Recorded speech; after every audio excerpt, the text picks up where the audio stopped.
Does he have it? He's going to get it. He haven't got it. He's on the outside line, though, going into the fastest corner on the circuit. Surely this can't work. Dominic Ligner has got a sensational run outside line now, though, for the heavy braking zone. Around the outside goes the Audi R8. Look how much Miller's caught back into play. Exactly. Miller's still such trouble. He's not on second and change. All of a sudden, Miller's back in play. Can Barry do it? Big Barry's going to do it. Big Barry!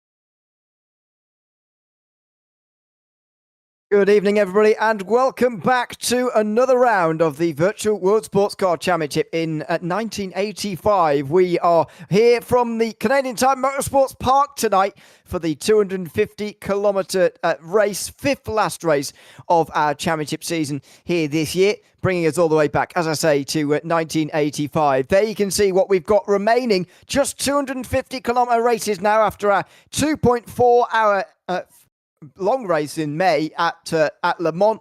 We've already had Monza, Silverstone, Hockenheim on that run, and we're continuing on with Mosport tonight. Bit of a break coming up next with the whole of September being missed out for this series. Spa, Brands Hatch, Fuji and Sandown will round out the championship season this time around. We are just about 5 minutes or so away from the end of qualifying at the moment, and I can tell you that Daniel Kirby is currently leading the session here in the sunshine. I think he's just put himself... oh no, he's not on the pit lane, excuse me. He's back out there on the circuit again, still hammering away, trying to set the best lap time. Just heading his way back out onto the circuit again. There is Tom Lane, who's trying to chase him, and Wouter de Bruyn, who's trying to chase him as well. The gap's very, very small. It's myself, Ewan O'Leary, and Tom Cairns with you in commentary, with Paul Glover behind the broadcast of this round of the championship. Good to be alongside you for this one, Tom. A circuit that dates all the way back to 1961, and a circuit that in all of that time, over 60 years of operating, it has not changed its layout one single time. Now, some of the things surrounding this racetrack haven't. Maybe we can get into that a little bit later on. But at its core, this circuit is absolutely pure from what it was in the early 60s. Absolutely, and this is the former home of the Canadian Grand Prix before it's moved to Montreal. Nevertheless, this circuit has put on a lot of brilliant on-track action, particularly in the virtual world, not to mention a lot of other championships we've commentated on Ewan in the past. But this circuit, it's a nice flow about it, and you just see these cars just drift their way through the likes of turns 1, 2 and 3 before they get to the Moss section of the course. The Moss corner, that is, turns, 5A, 5B, I think they call it there. By the way, it's a brilliant racetrack. Yeah, it is. I really like this circuit to drive, especially. Hopefully the racing is going to deliver it as well. This circuit is just a few, well, I'll say a few minutes. It's quite a big country, Canada, isn't it? But it's not that far outside of Toronto, in the state of Ontario, right down the south, in that little pocket, if you like, between the two lakes, down there near the border with America. And it's just nestled in that little corner there at this great venue. A little bit out of the way of the big city, really. You're starting to get out into the countryside here, as you can see with the surrounding area of this racetrack. It's very much curved into the natural landscape here, which is it makes the circuit even more spectacular, in my opinion. Tom Lane goes over the line meantime, and he goes quicker than Daniel Kirby. So this is becoming a very exciting session between those two. Kirby is just coming into the final few corners at the moment, and he is going to start another lap in a moment. Micah Dunn is currently leading in Pro-Am ahead of Ross Smith and Philippe Ducati, and in the AMS, Maximilian Petrovsky is leading the way by just half a second at the moment as well. So we're just under 2 minutes to go. All three of our pole sitters, maybe with the slight exception of Petrovsky, pretty close. 9 thousandths only in Pro-Am, the pick of the bunch so far. Yeah, there's still some time to be found in these last 90 seconds of the session. We look at Ross Smith competing this evening, hoping to build after his class win in Hockenheim last time out, which is a good effort. Well, that mistake at Moss Corner was probably not something in the script there for Ross. We come away from him, and we're looking at Carl Struhol, who's in third place in the session in the AMS. He's made the swift journey back to pit road, but it's Becky Ely-Clark setting a very fast time. The thing is with Becky Ely-Clark, she's very quick over a single lap, but it feels like in the race, it feels like that's less of her strength, don't you think?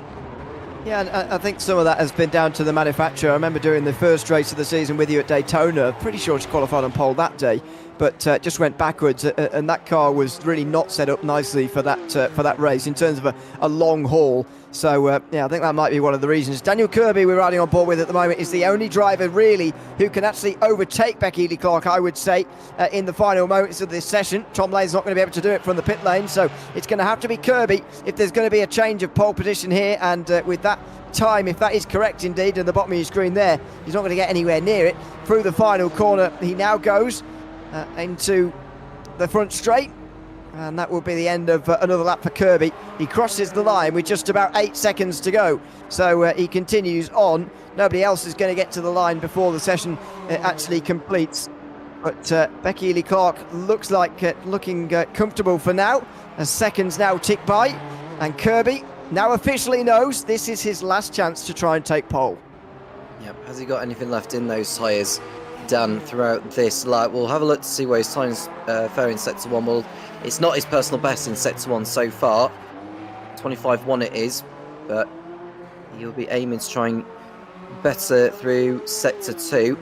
We'll see as he goes through the Mario Andretti straightaway, or the Mario Andretti straight, up the hill and down eventually.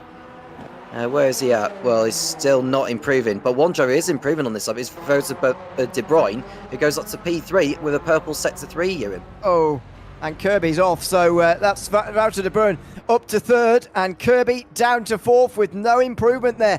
Those sections were okay.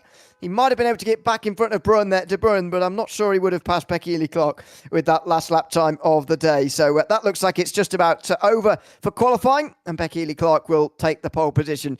So we'll take you through the grid later, but before we get to that, let's bring you a couple of updates, of course, on where we are in the championship standings. First of all, where we've had.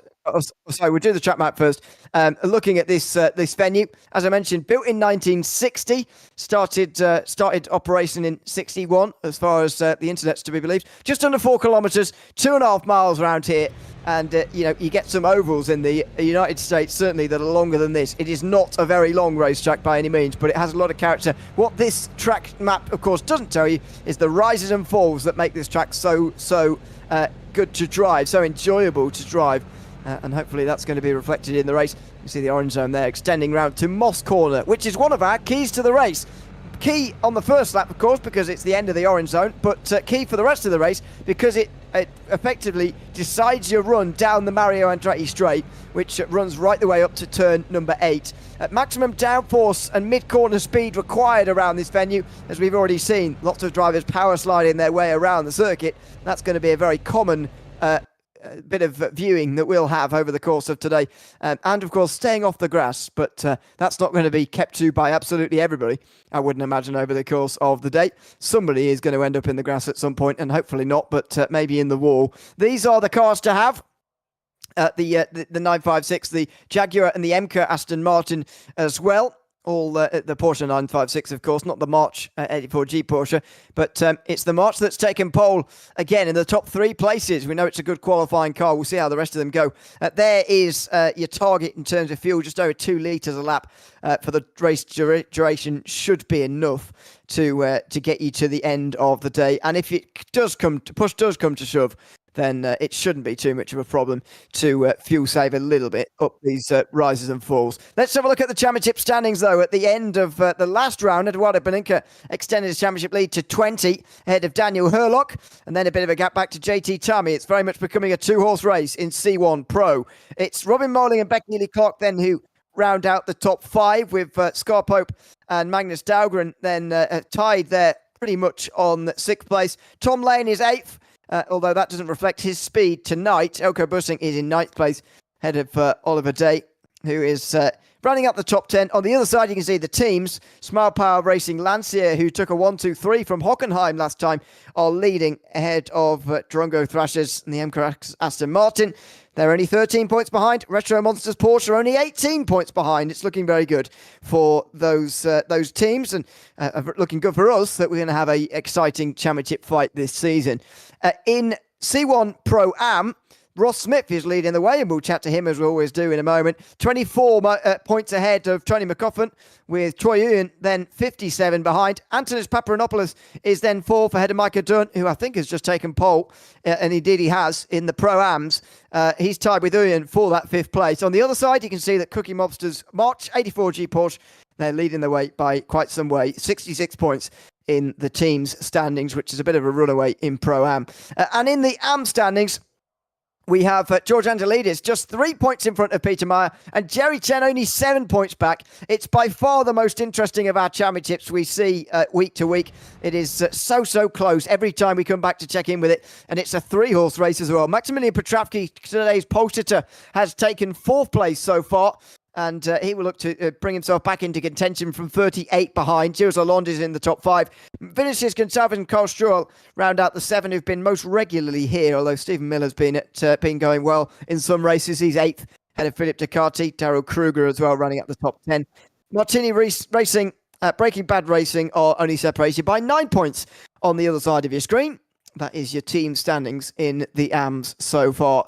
So that's how we're looking. Going into Mosport, we've got, as I say, 5 rounds to go, including the one that we are doing here tonight. And it's time to bring in one of our drivers who's going to be out there this afternoon, Ross Smith. Good evening or afternoon to you, Ross. How are you feeling personally about your chances? Before we bring in the wider picture, how are you feeling personally about your chances this afternoon? Thanks, Ewan. Feeling pretty good. I mean, the March is performing well here for the most part. Tuesday, when we were running it at the sister series MNRL with the shortened 200 kilometers distance, it was a complete deluge, 100% saturation on the track. So hard to say exactly how everyone's going to stack up amongst one another throughout the race. But Porsche should be the outright strongest cases here, as Daniel Kirby has shown. But the Lancias are going to be right there with them. Marches should be pretty good, although we're all going to be struggling with some of the stability, especially as tires go off. So, we're looking pretty now in qualifying, but we're kind of keeping an eye towards that later half of the race. Which, by the way, as with all the 1985 races, we do not have any kind of refueling to replicate the fuel race that was back then, where you were, I think it was 500 or 600 liters throughout the entire race you were allotted.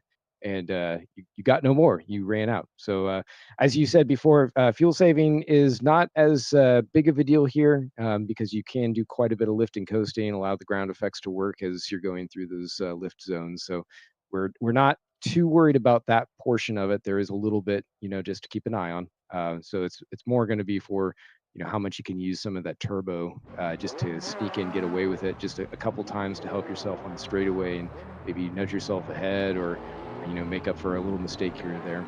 But overall, pulling back, I mean, we've got a good season shaping up now. As you're seeing, the Pro-Am has shrunk up. It's basically all the same team now. I'm not sure what happened to the other drivers. It's a little bit disappointing, unfortunately, that we don't have that competition there. But it's not over yet, and points are still within striking distance if they come back and forth. So we're not writing anything off yet. Mike, obviously, my teammate here, who's jumped in late in the season, if he looks the same way, he can be competing for drivers for sure. So we're keeping an eye on that. But check out the Pro and the AMs. They're going to be real fun to watch. Especially with that the fight amongst the lobsters. Dan Kirby obviously is going to be quick. He'll be fighting with the other Dan Herlock, and Eduardo Vanica, I think, is going to be quite a bit of a weapon there. And maybe even Oliver Day too, if he's able to keep the wheel straight on the thing. He should be up there fighting. Petravsky and Gilles Lalonde are going to be strong in the AM. George and Jerry, who obviously they've had their epic battle season long, neither one has been able to get really any practice. I think just coming into the server today is the first time either one has been able to actually put wheels on the track. So it'll be fun to watch that battle as they try and keep their team hopes alive. But outside of that, it's going to be a very tight track. We're all going to be on top of each other, very fast. It should be a great race. Absolutely, and you might have to excuse us for focusing a bit more on Pro and Am rather than Pro-Am today, if you don't see yourself too much when you watch it back. But I think you explained the championship situations pretty well in terms of which ones are going to be closer. Give us an idea of what it's like to be a driver in one of these cars around this circuit, though, because we were just before coming to air watching some practice in the early part of qualifying. I couldn't help but notice just how much power sliding is going on, just how on the edge you guys look in so many places. At a place where there is no room for error at this layout. I know Mosport has some tarmac runoff these days, but not in 85 it didn't. So how on the edge are you? How big is that stability looming over all of you around this circuit? It's definitely a concern. I think it's probably going to be a little bit more exaggerated through the qualifying side of things because you have a little bit of room in the tires in the grip to be able to do that. There's still going to be a bit of a sliding. There's some bumps, especially on that final corner, that tend to unsettle the car a bit. And these cars are so stiff as they were historically. This was when they were getting into carbon fiber and all the monocoque design, where everything was just so rigid that you really had to rely on the ground effects to basically overcome that and just plant the car into the ground. So as the speed goes off, the balance shifts tremendously. You're going to see that also as fuel burns off and the cars get lighter. Everything just kind of becomes very different. Every single lap is just a completely different thing. Where you thought you were stable the previous 20 times you went through a corner, suddenly you're going to have to try and adjust your brake bias, maybe to be able to get some trail braking in there and keep it right on that razor thin edge of stability. And give us an idea of what pit strategy is going to look like. As you mentioned, that we have a limited amount of fuel, which means you can't come in and do that. But are the tyres expected to be changed? Or are we going to be concerned at every pit stop we see this afternoon? Well, this is probably the most aggressive track for tire wear. And again, since Tuesday was a complete washout, it's hard to say exactly what the type of drop-off is going to be on the tires. But if any track is going to be the most likely to see a tire strategy come into play, it would be this one. It's because of how short the laps are and how much track position is worth here. I feel like unless you had such a terrible setup all of a sudden, or you really hurt your tires, you're not really going to see people coming in, maybe repairing some damage or something like that. But I think people are going to try and stay out and just keep on top of the single set of tires they have. Thanks very much for coming to have a chat with us as always, Ross. Good luck for the race, which I think is not too far away from getting underway. So we'll let you go get ready. But thanks for chatting to us as always, and good luck for the race again. Thanks, Ewan. Thanks, guys. And hopefully see you at the end. Mike is going to be tough to beat. Absolutely. Thanks, Ross. We'll maybe see Ross again, of course, at the end of the race when we chat to our race winners from Pro-Am and the AMs. Just as we do that, they've switched over the session, so we can bring you the starting grid now, ready for 250 kilometres at Mosport. It's Becky Ely-Clark and Tom Lane in an all-March front row, with Wouter de Bruin and Daniel Kirby then on row 2. Kirby in the first of the Porsche 956s, they're in 4th place. Mike Cadern is 5th place, ahead of Ross Smith, who we were just chatting to there. They're going to be the Pro-Am contenders, along with Philip Ducati. Daniel Hurlock has found himself as a pro driver in amongst the Pro-Am battle early on. Eduardo Beninca's quite surprising far down, but those Lanciers should race their way through. Timon Suvic rounds out the top 10, with Magnus Dahlgren and Oliver Day then on row 6. Maximilian Petrovsky has taken the pole in the AM field ahead of Jerry Chen. Carl Struhl and George Angelidis then share row 8. A little bit further back, about 3 more rows to go. Gilles Lalonde and JT Tami. Tami a long way back. He's 3rd place, don't forget, in the Pro Championship. Peter Meyer and Vinicius Gonçalves will then share the next row. Peter Meyer 2nd in the AM Championship, so that is not a great starting position for him either off the beginning of this race. But there you have it. It's expected, these things in qualifying, especially at this circuit. as the drivers will pull out of the starting positions, and indeed they're on their way for the formation lap already. 63 laps it will be, Tom, when we get going here. 63 intense laps it's going to be across the board as well. 22 drivers, and immediately, first bit of drama, Micah Turner's not gridded up properly, and he is still on pit lane. Yep, he was meant to start at the top half of the field, wasn't he, Micah Dunn? So he's got some work to do. I hope he does rejoin, because will he end up a lap down by the time this field goes past, or will they just get rid of that lap which they're on, which is the formation lap, and that way he can just stay on the lead lap? But I hope it's the former, because if he could just rejoin at the back of the field, then he can at least get ready. But we haven't got too long before the 63 laps ahead of us. Well, the 63 lap races was meant to say ahead of us, Ewan, and I'm really looking forward to it, especially with the fuel strategy to come into the fray. Absolutely, that's going to be very exciting to see when we get racing properly. But no, shame that we've already had drama there for Micah Dunn. Clearly, that's happened in the last few moments, because otherwise Ross would have been able to tell us about it. But even a few moments ago, he did not. He didn't know about that, and presumably Micah Dunn didn't either. And this is a problem that's just been sprung on him in the last couple of moments. But anyway, the 21 drivers that we do have are making their way through the final corners right now and ready for the beginning of this race.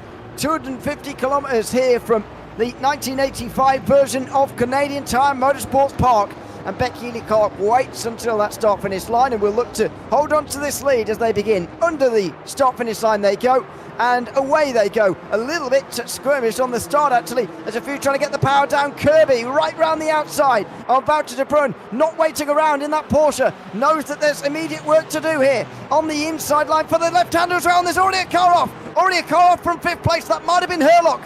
It might have been Daniel Herlock who gets himself off the circuit. It's Ross Smith, excuse me. It was the Pro-Am effective leader after that early retirement, or at least non-start from Micah Dunn, who does look like he's got onto the circuit now. Ross Smith is off from the lead in the Pro-Ams. I think there was another car that went off as well. I think it might have been Eduardo Beninca that had gone off the circuit. So disaster for both Beninca, who's leading the championship in the pros. There's still a yellow flag in sector 1. Has Smith gone off again? Could he be the reason for it? Well, he's gone again now. But Becky Healy-Clark continuing to lead the way, and it's Dan Kirby in second place. Tom Lane has lost the position since we last saw of him, when he was all over the back of Healy-Clark at the beginning when he was running wide.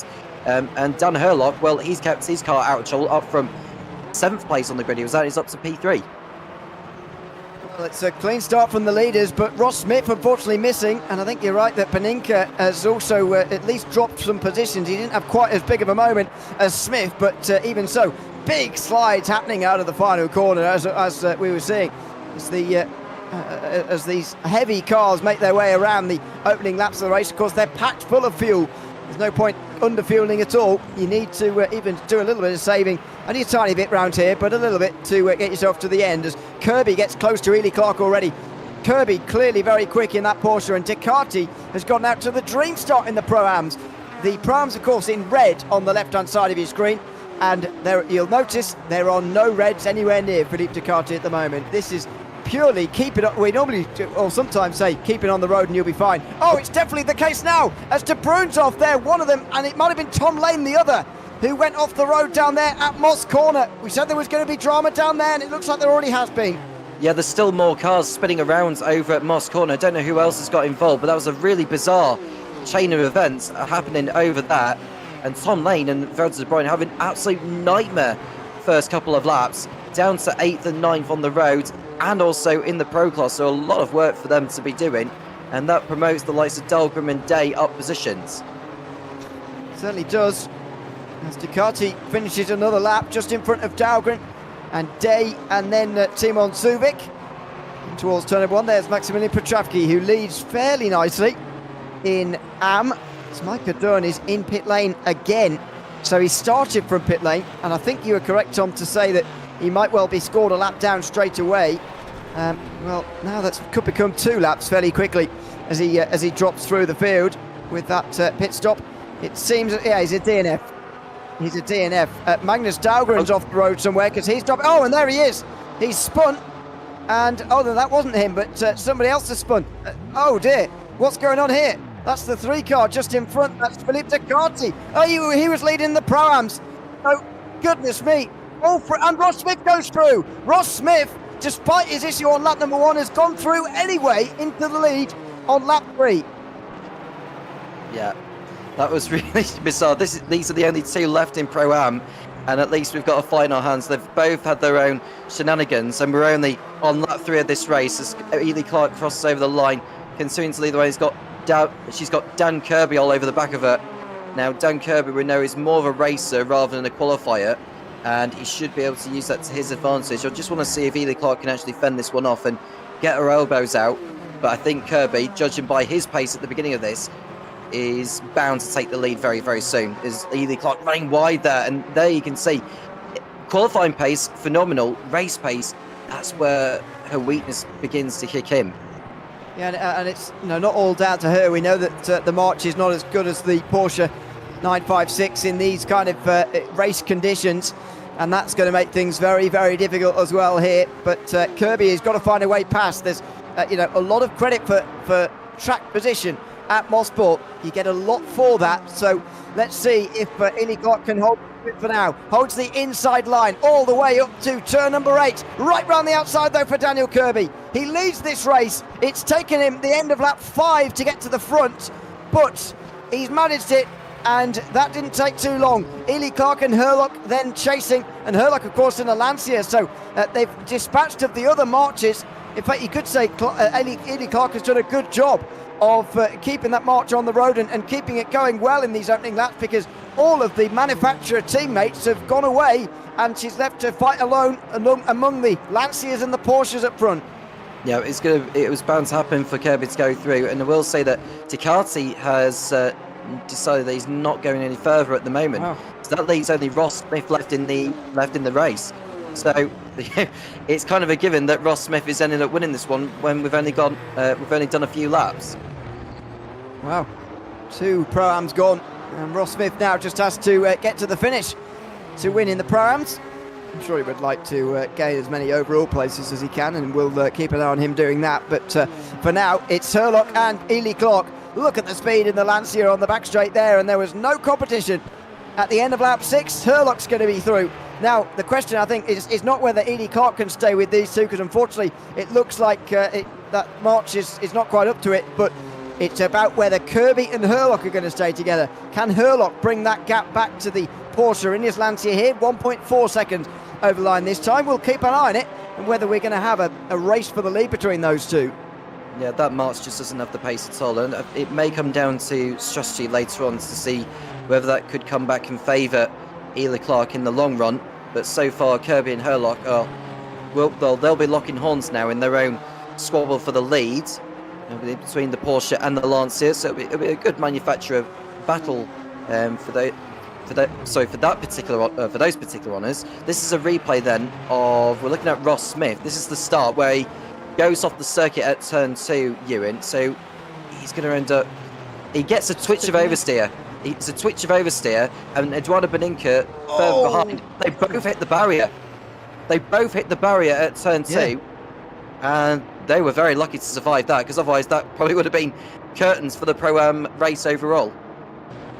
And Smith actually then spun on the grass afterwards, so that's why he couldn't rejoin as quickly as Beninca did, and then he just ran off again. And he spins again. Wow! He did not have a good start to this race, Ross Smith. Although, would you believe it, 5 minutes later he was in the lead. So there you go. It was a very topsy-turvy early part of this race. That is, I think, is this Smith again? Or is this, this should be Gilles Lalonde in the Lancia. I think he is on the way towards turn 2. He's going to do the same thing as Smith and Beninca. That wall's ready to collect you, and bang, there you go. I'm amazed that they're not doing more damage to those cars by running into the wall like that. This is what we saw at Moss Corner. We caught the back end of this. Tom Lane skating it on the brakes. He already knew that was going wrong. Spins, and in sympathy, I think that's Wouter de Bruin spinning in sympathy in that other car that just had to get going as well. Hopefully they all just about did. This is into turn 2 in the opening laps of this race. A lot of replays, by the way, for us to have a look at. Oh, wow! That was contact. Whoa! And a big jump over the over whatever that was as well, the sort of grass bank, I guess. But goodness me. So Philippe Ducati is the one in front and gets assaulted really on the way towards turn 3. And yeah, completely innocent in that one, and that's why he DNF'd. I don't think he could get that one back. You can see him, his like anger at that one. Ross Smith at turn 2. Has he had an incident with someone else? No, he's done exactly the same thing. What he did on lap 1. Surely he's got to have had damage from that. I mean, surely he's got to have damage from that. Let's find out. He's still going, Ross Smith, so yeah, I'm amazed about that as well. But somehow he's getting away with that. I mean, this is why the grass on the outside of that corner there was so much better, because it does punish the mistake. Nowadays there's tarmac runoff on the outside there, and it just isn't the same when you can gather yourself up so easily. But this has a real punishment to it running wide here, as Carl Struhl is meanwhile having a spin. Oh, and he backs it into the wall coming round. That is turn 9, the final few corners. Yep, that was at the penultimate turn, but at least Struhl continued on. He's running in 7th position in the AMS, running about 5 seconds off Kruger in 6th. We're looking at Wouter de Bruyne. He's already had his spin earlier on. There we see Tom Lane behind, so they're in a squabble, those two. We're not going to be too far away from pit stops, I don't think. I don't know what in terms of how many stops we are expecting, but we are expecting like 2 litres a lap being burnt from the Jaguar, the Aston Martin and the Porsche. In terms of the other cars, well, that is anyone's guess. Yeah, absolutely. As Wouter de Bruyne makes his way meanwhile through the first part of the lap, and again we're already on lap 10 by the way. The laps tick off very quickly around here. We're still in the 11s for Daniel Kirby out front, who's continuing to extend an advantage out at the front of the field now.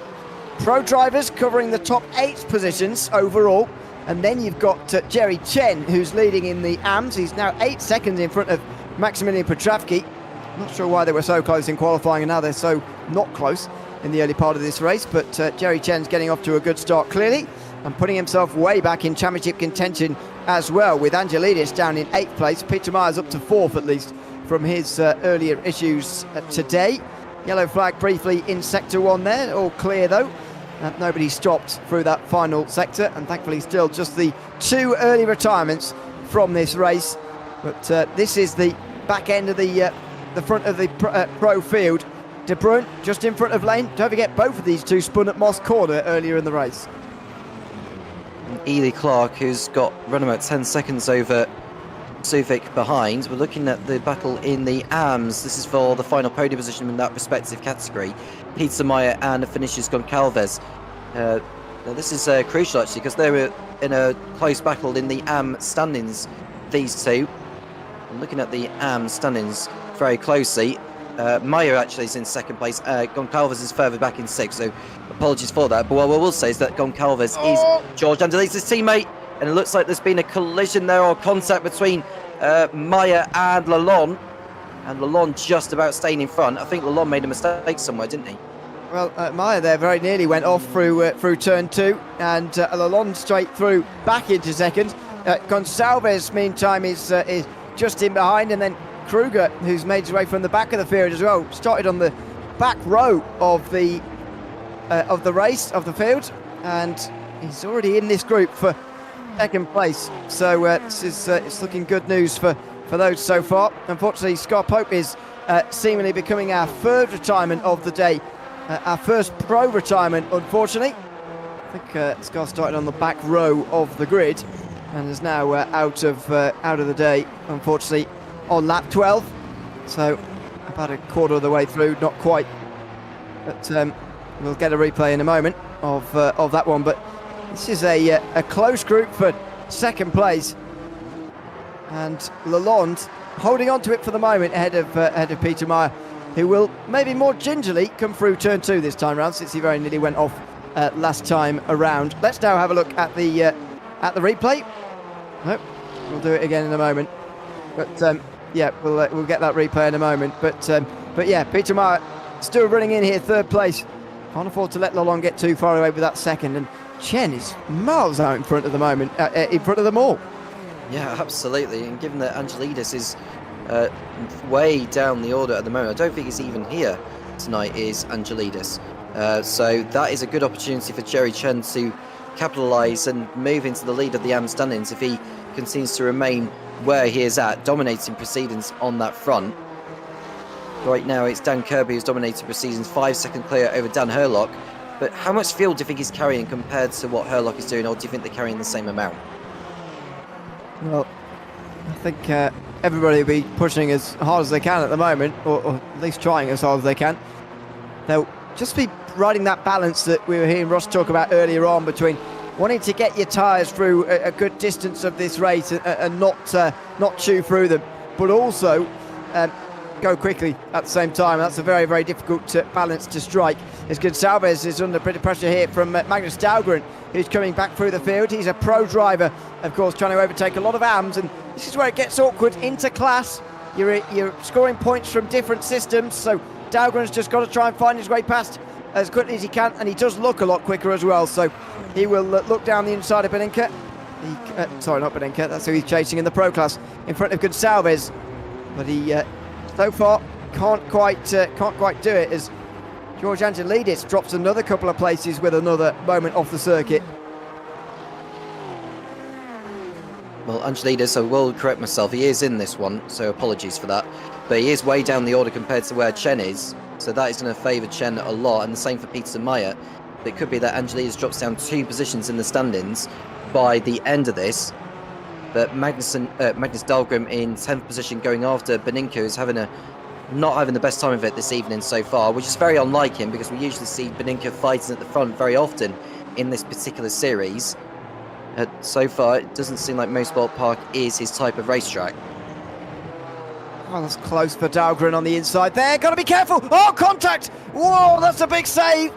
Big contact with Gonçalves through turn number 1, and he just had to snap that one back under control all over again out of the first corner. My goodness me. That was a big, big moment for Magnus Dahlgren there, who now is going to be under pressure, weirdly, from Kruger, who's catching up. Kruger would probably be better placed to actually wait behind Gonçalves and Dahlgren, and just wait for Dahlgren to make the pass so that he can have a go at Gonçalves himself. But Dahlgren now is going to try it again through Moss corner. He's gone wide, has Gonçalves. We spoke earlier about what a key to the race Moss corner is. It affects your run all the way up the straight here, and it looks like Dahlgren is going to find his way past now, surely.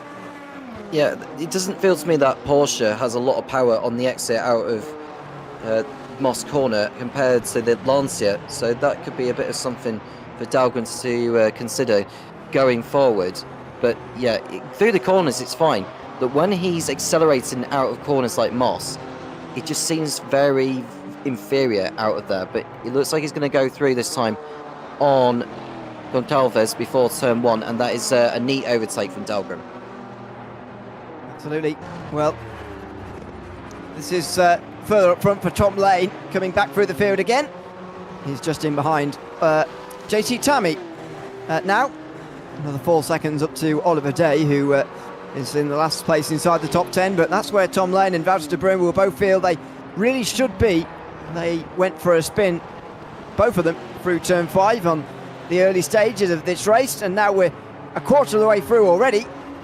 Looks like they are making a bid for this top 5 again, as they now get very close. Tom Lane there, right on the back of that Emka into the final corner, and now it's about finding a way past, especially when you're in an inferior car, which the March is really. You've got to be creative on finding a way past. We're around about a quarter of the way through this one, and Lane is all over the back of Tammy out of turn 2. Now, he won't want to go too far out wide because everyone is... well, you don't want to go too far out wide because we've seen a number of drivers spin round there. Wouter de Bruin is just on the back of these two, continuing to recover. He is closing in. He has been faster than these two over the last few laps or so, is Wouter de Bruin. But Tom Lane, a little luck up there into Moss corner, which won't help. And it will be a matter of time before De Bruin gets into the slipstream to try and have a go, but he's too far back to do it at the moment. Yeah, probably. As they come down the back straight now, on the way towards the S's at the end of the Mario Andretti straight. There's no traffic around them, which is a big positive for these guys. Lap traffic for this part of the field not quite become a problem just yet. But there are already three drivers already a lap down in this race. And that will, again, be a big feature of these races, as it so often is. Make their fuel situation a little bit better, but so you don't want to be finishing off the lead lap under any circumstances, really, which makes things a little bit more difficult as they come through the first sector again. Tom Lane's plugging away, and at the moment it feels to me like he's waiting for an error from JT Tammy, because in open play, as it were, he doesn't seem to really be getting anywhere. Doesn't feel like he's really pushing that much. He's thinking about the fuel at this stage. I know Ross Smith, who was speaking to us earlier, saying that fuel saving is not a big deal around here, but I think Tom Lane's just trying to stretch it out a little bit further, and that's a spin. It's that Scarpo. Yeah, that Scarpo that had a spin out of Moss, and that was the end of it after hitting the wall. Yeah, that's the reason for our third retirement of the day. As we go back to live pictures, Tom Lane is not as close to JT Tammy, but Walter de Bruin is a bit closer. They're in the same manufacturer, of course, and so there won't be much difference in their speed, in terms of car speed anyway. Maybe there'll be a bit of a difference in the drivers, as we have another look at a replay here. This is Angelides spinning at Moss. Was it Goncalves? No, it is Angelides that spun at Moss corner. It was only a little kiss with the wall. He should be fine with that, but he has lost even more time.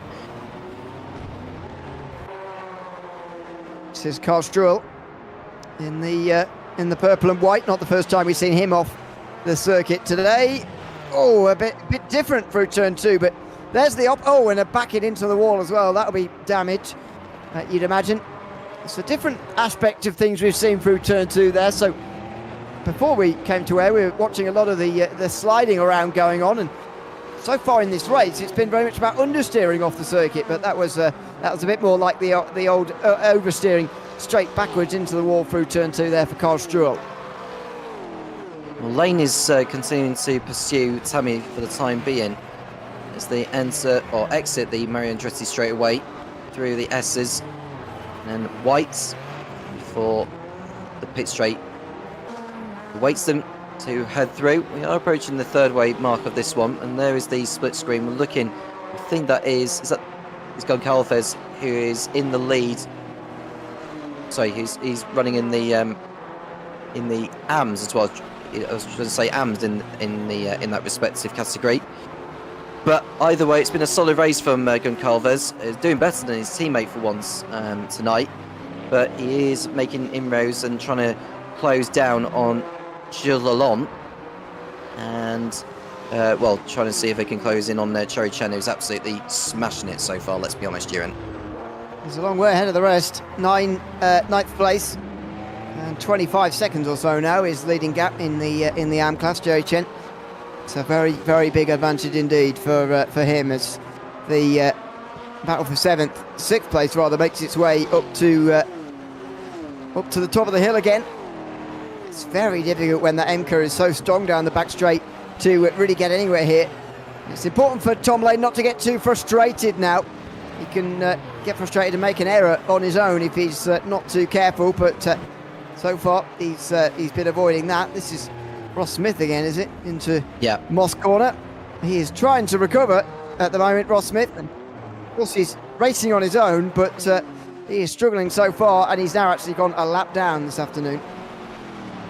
He's got to try and do his best as of when he can, Ross Smith, and trying to get back in the mix with the AMS and get past all of them really, bar Jen, because I think Chen is too far out ahead. And Walter de Bruin's closing on Lane a lot now, actually. I think Lane's lost time, been stuck in that turbulent air of JT Tammy as they head towards Moss corner again. He spins, he drifts. That was very nearly. You see these cars get so sideways so often, and it's just a part of the skill set that you need to try and control that over the course of the afternoon, but it is far easier said than done, we all know that, as the drivers now make their way up towards the top of the hill again at the end of the straight. They've got a very, very long afternoon of arms and elbows ahead of them, that is for sure. They're only about a third of the way through this race. Here the 250 kilometres of Mosport. Daniel Kirby currently leading the way in the pros. Championship leader Eduardo Beninca down in 9th place, and Herlock at the moment pouncing on that opportunity to gain some points. It's currently up into 2nd position is Herlock, so he's gaining quite a few points at the moment. There's the view from De Bruyne on the bottom right, and Lane again having a look at the inside in some more unconventional places, because what else can he do here? He's got to try something, and so far on the straights it's just not working for him. Well, Moss corners where he has drifted around a few times actually, and that's cost him any hope of really attacking Tammy on the exit. Now, how does he fare this time around?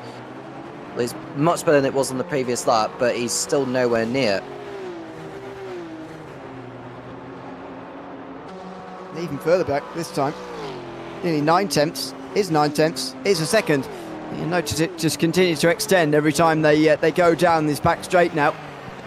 And the gap equidistant actually across the board, 1 second. It is one of the closer battles on the circuit, other than Beninca trying to get himself past Jerry Chen, although it's not a battle for class position. It's just an overall place that Beninca would very much like to take here for 9th ahead of Jerry Chen. And then he can maybe focus on getting the guys in front like Valtteri De Bruyne and so on. That gap would be about 9 seconds or so, 10 seconds if he were to get through. It's very much about recovery for Beninca and sort of rescuing a decent points finish from his early troubles here, with Herlock scoring so well. He's going to lose a lot of his championship lead as it stands. Well, Lane went very wide, quite nearly, through turn 2, and that's allowed De Bruyne to come back in. It feels to me like they're all closing in ahead of that. Is that an AM driver that's just trying to lap, or is that the man running in 6th position, or 5th rather, Oliver Day? I think it's Oliver Day who is running there. So yeah, they're catching up to them, Ewan. So whilst these have been squabbling with each other and Lane not being able to get past Tammy, they are all closing in on Day ahead.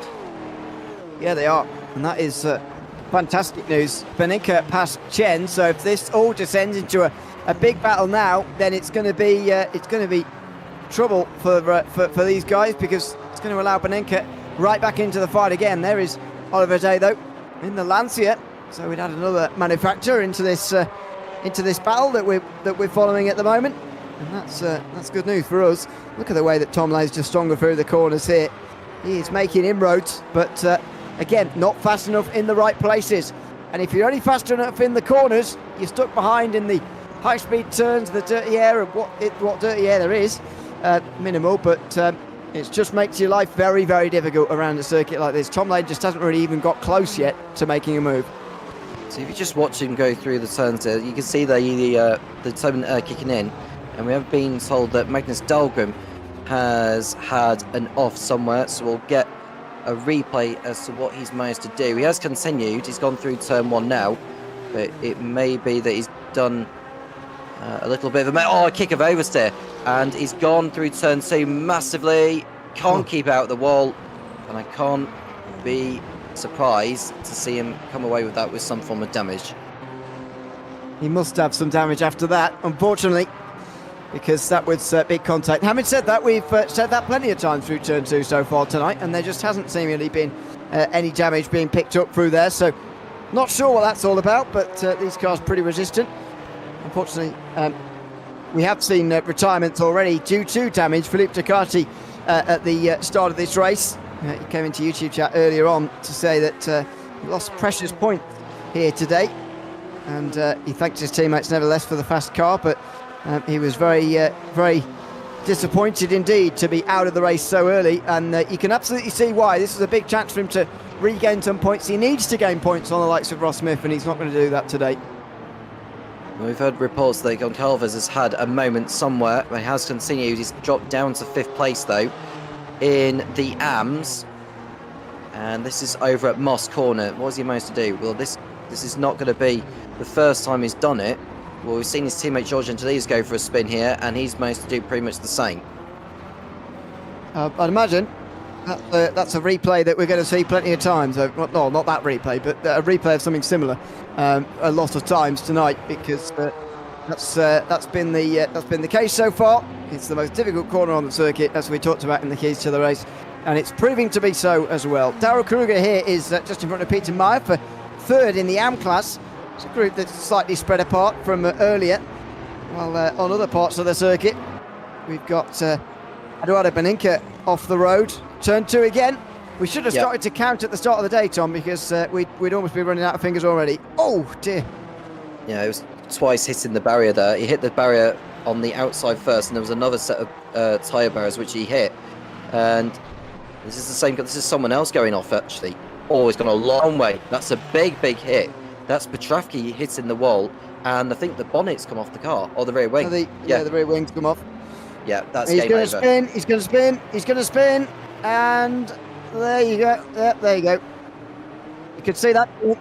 There's no rear engine cover, and there's no rear wing either, and that is going to mean a very, very damaged race car in terms of downforce. It's not like iRacing where you can get away with it. You cannot get away with it on R-Factor 2.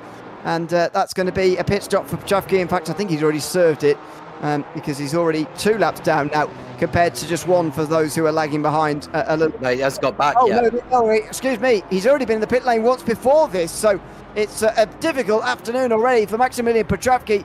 Don't forget that he's 4th place in the AM Championship, and if he wants to get involved, he's got to start stringing some big points finishes together.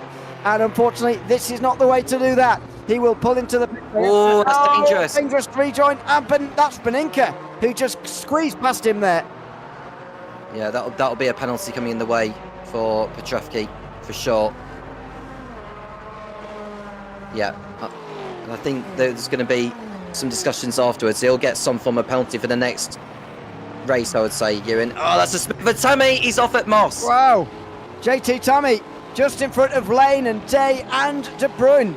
So Oliver Day had slipped back a couple of places. He's got one of those back again because JT Tammy has gone for a spin through Moss corner. It's one of those action points, much like turn 2, seeing plenty of spins through here as well. At least that spin wasn't as ferocious as what Petrovsky's was. He's got back on circuit now as Tammy Albee is down in 8th position. He's run about 15 seconds clear of Eduardo Beninca. Kirby's gradually stretching out the margin over Dan Hurlock, not by a lot obviously, but he is managing the gap and thinking about when he's going to come in for his first change of tyres and fuel. This is Peter Meyer over at Moss Corner, and who could have guessed it? It was over at Moss Corner where he's done it. 3 points behind the championship leader, and he's not having a great day so far. He's recovered back to 4th from where he started, but yeah, he's not his greatest day. Although having said that, George Angelides is having an even worse day, so neither of the championship leaders particularly having a good time. Looks like Jerry Chen's going to rocket up from 3rd place to 1st because, as you described it earlier, Tom, he's having a wonderful day so far. Hopefully we're not jinxing him by talking about him so much, but what a lead he's got, 21 seconds, and he's crushing the rest of the field. Yep, well, he's the only AM driver at the moment who is still on the lead lap. So this is a phenomenal effort from Jerry Chen, which can only help him in the grand scheme of things in the AM battle for the championship. Now we're looking at Oliver Day in 6th place ahead of Wouter de Bruyne, who's all over the back. Now the graphic at the bottom is different in terms of the livery that Oliver Day has to what we're seeing on screen. Yellow flag in set to 1, and I wonder if that's over at turn 2 where someone else has had a big whack against the wall. I would imagine so. We'll have a replay of that in a moment as Day continues to defend from De Bruyne. Let's have a look at what happened. Apparently it's unusual, so we're here. Petrovsky making his way out of the pit lane after putting his engine cover back on. Oh, no. Oh, and he's gone for a big ride there. Oh, dear. Maximilian Petrovsky is having his worst day of the season, I would say, so far. He's just put his rear engine cover and his rear wing back on, and he's gone immediately into the grass, into a spin, and he's actually gone up and over a few times, and he's lucky in a sense he's landed on his wheels there, Tom, because in R-Factor 2, it's very punishing, don't forget. If you land on your roof, that is the end of your day. If you tow back to pit lane, there's no getting back in the race. Yeah, well, he's clearly wounded. The car's wounded by that crash he had earlier, and that car is going to be significantly damaged after hitting that barrier, and he's probably done it again further on at Moss Corner. Now, this is not going to be as bad of a shunt because it's a very slow complex. Well, he's gone off the circuit and spinning round. He's going to end up becoming an obstacle course if he's not careful for traffic. He's so far down the order. And I wonder if he's done it again on the exit of Mario Andretti straightaway, or whether it's over at turn 2. This is at the end of the Mario Andretti straightaway, Ewan, and he's going to absolutely fly off the circuit like he did so last time. Yeah, kick of oversteer. Oh, no. And yeah, he's going to have to come back into the pit lane. I think he's going to be he's DNF now. Yeah, so he's going to be needing to think about his race really, and well, maybe putting a little bit of practice before next time out if he's going to drive the car as he is doing. I'm sure it's quite difficult to control these cards around here, and we're seeing that now very much so, as we're down to 7 in the AM class, down to 18 in the race with that 4th retirement of the race. The AM class at the moment, Gilles Lalonde and Daryl Kruger are sort of close, a second and a half between those two. The other battle on the circuit between Meyer and Struhl. Carl Struhl tries to get past him. Just half a second at the moment between those two. Oliver Day kind of still close to De Bruyn as well, but we know which way that battle's going because De Bruyn just got past Day. So it's probably going the wrong way as far as the battle's concerned. Peter Meyer has to keep this place, I think, really, in 4th, just to steady the ship a little bit here and begin to keep Struhl behind him for the next few moments, because he's in danger of going backwards rather quickly if he lets himself be overtaken here. Stroll is looming in behind. We've got a pit stop here. I think it's Goncalves. Is it Goncalves who's in the pit lane? Beninka's in the pit lane, sorry. Yeah, so Beninka is in for what could be his only stop of the race, actually. I'm amazed, actually, they've gone that far with the amount of fuel they've got. So it's going to be a one-stop strategy for these drivers. So not that many pit stops are going to be seen. So it's going to be a matter of just keeping the car on the circuit. No such problems for the two Dans up front in the pros. Well, absolutely. They are leading 1 and 2 overall in this race as Meyer here gets the pressure heaped upon him by Karl Struhl. A nice line on the entry to turn 2, but you can just see different speed through different parts of the corner. Struhl entering quite fast, Meyer exiting quite fast through turn 2. A bit of a slide here through turn 3, and look at the launch from Meyer off the corner. Goodness me, under the bridge and in towards Moss Corner. There is somebody homing into view just behind. That might even be the leader, isn't it? Oh no, they're already a lap down, excuse me. So it's not going to be the leader. Be somebody on the lead lap though, who is just homing into view in the background, and we'll be looking to get past them pretty soon. And this is where, when you're driving behind, you can start to use these kind of things to make your overtake. If you can't do it normally, then try and do it following a lapped car through. That's what Struhl might have to be hoping for in the next few moments, as that does get in amongst them. The gap grows to 3.5 seconds while it happens.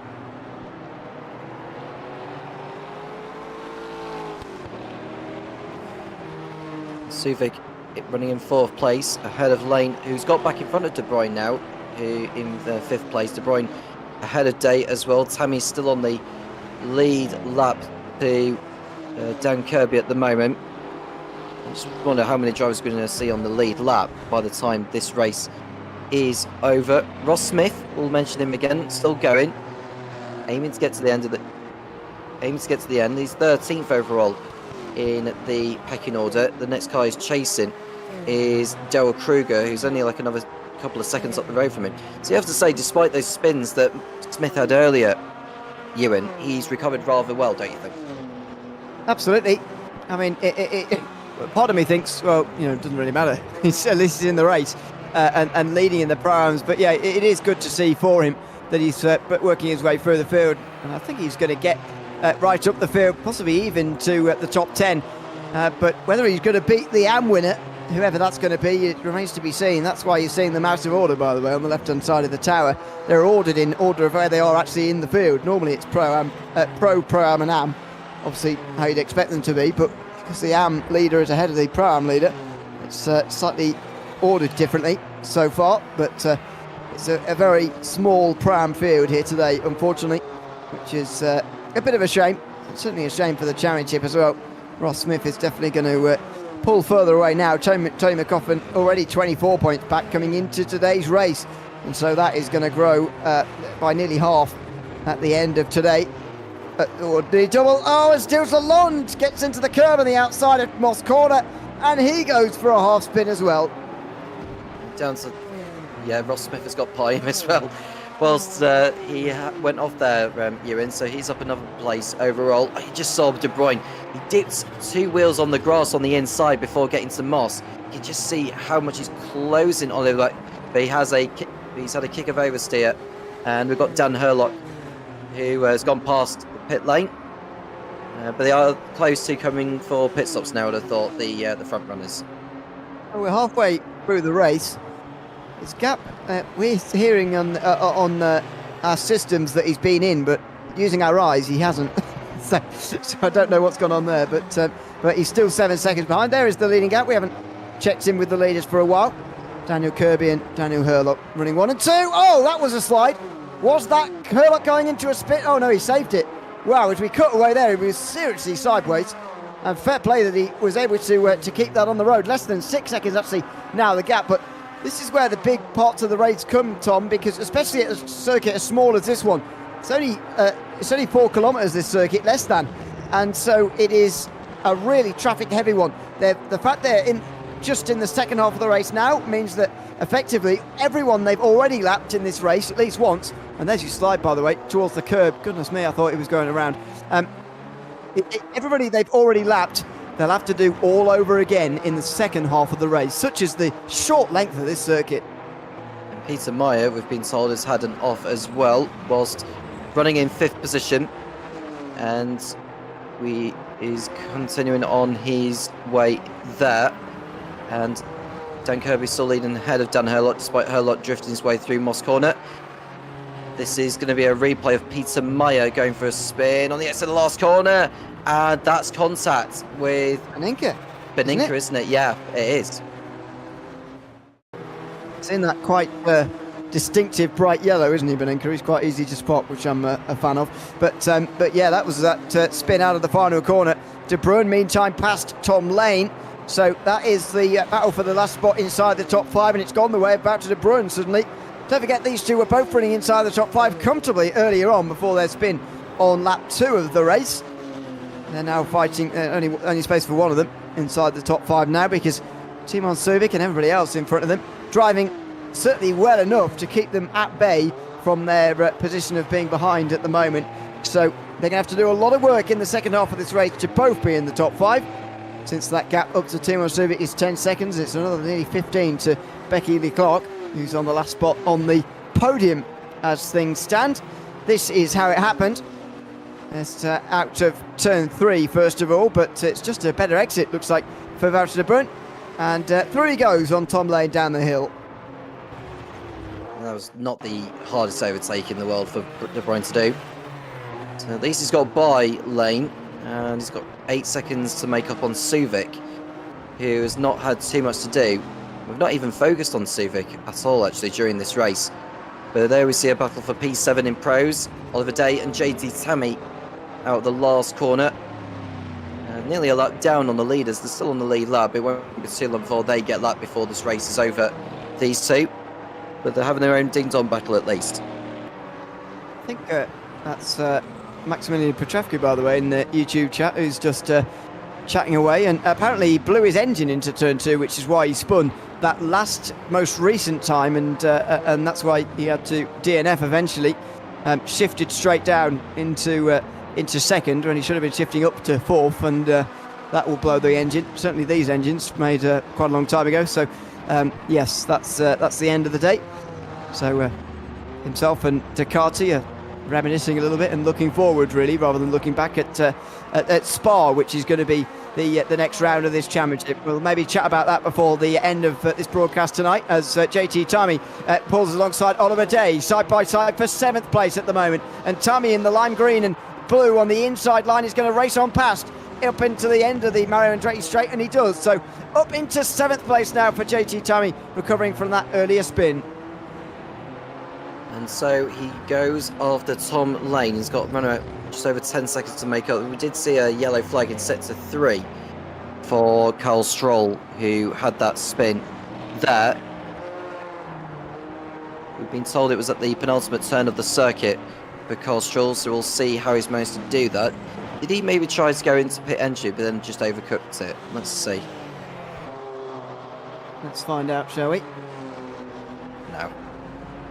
Seem definitely to. not. Well, he's going to nearly end up in pit lane anyway. Oh dear, that was dangerous as well. The way he Yeah, that rejoined. was a bit. I didn't identify who that was, though. I must admit, when they were coming through the penultimate turn. So there you go. Tommy and Day, meanwhile, continue. They're about to go a lap down, by the way. They're not far away. They're the last two on the lead lap as things stand. They're 1:07, 1:08 off at a minute 12 circuit. So you don't have to be a genius at maths to figure out what's going to happen to them next. That's off the road and mark up another one into the wall down at turn 2. That's what we're gonna have to rename that with a different. Name that corner after a particular name, aren't we? Because we've seen so many drivers go off there in these machines.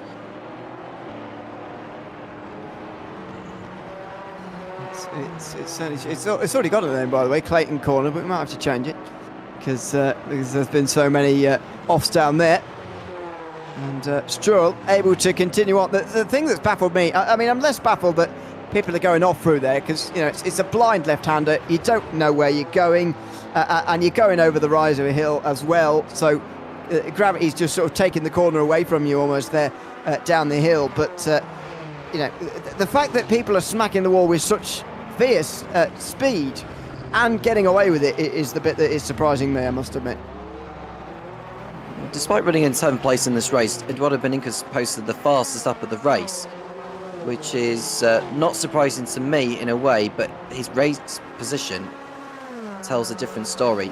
Ross Smith up to 11th position now in, well, overall, and he's got Magnus Dahlgren has got another 22 seconds to make up on. Peter Meyer here still plugging away with Stroll in front. He's now actually not overtaking Angelis, I don't think, anymore in the battle for the AM Championship lead. This could not be going better really for Jerry Chen, who is currently leading this race, and he will really hope that he just continues on with this until the very finish of this one. But Meyer wants as many places as he can get before the finish here. Of course, Stroll will be for a class place, and he's dropped to 2 seconds away, but there's also guys up in front here. This is a driver on a different lap to them who's just directly in front right now. There's a brief second set to yellow. That's probably over at Moss Corner where someone's had a spin at but recovered. Don't know who it was. We'll find out on the replay. This is not the first time Jules Lalonde has spun at this corner. He did it not too long ago, and it's a complete, well, it's a 270. Not quite the 360 as predicted.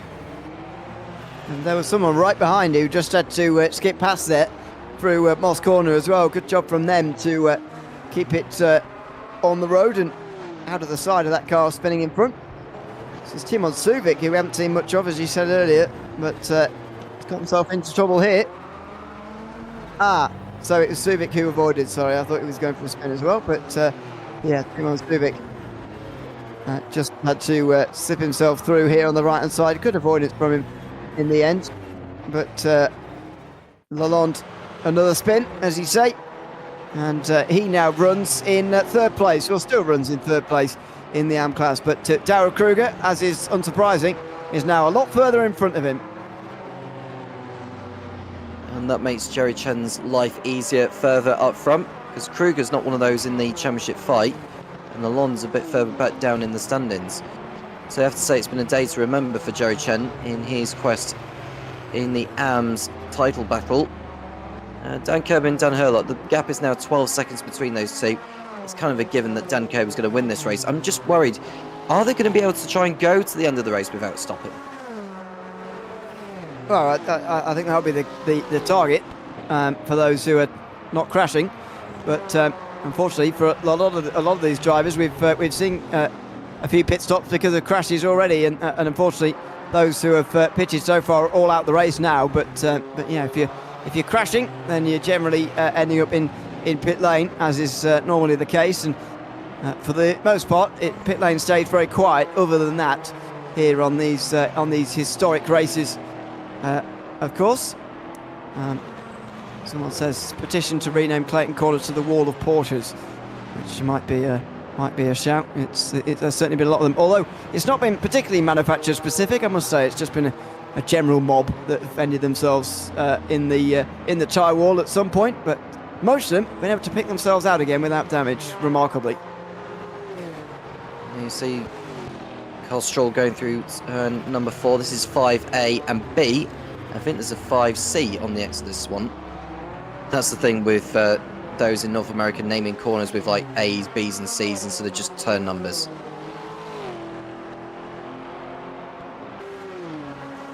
And the Mario Andretti straight again for these guys. Peter Meyer closing in on that Porsche on the back straight in terms of straight line speed, that is for sure, but not close enough to go through there at the end of the straight. Further up front, you can see that the leading gap between Kirby and Herlock has about doubled, and that's because Daniel Herlock has found himself off of the circuit somewhere, and that's a real shame for him, because he's been running rather well so far, but no longer. And well, he's still second at least, but not quite as running as well as he was earlier. I'm not sure. I don't see Herlock having been in pit lane myself, but hearing that he might have been off through turn 1. That was his brief off-track moment there. That generally over the course of these last few laps, he has cost himself quite a lot of time.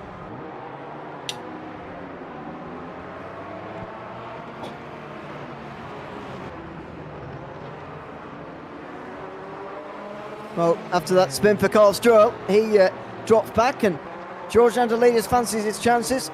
He has to gain places. He's already got past Gonçalves, actually, so that's an improvement on before. He's up into 6th, but he's got to keep that going now and try and get some more to limit the damage.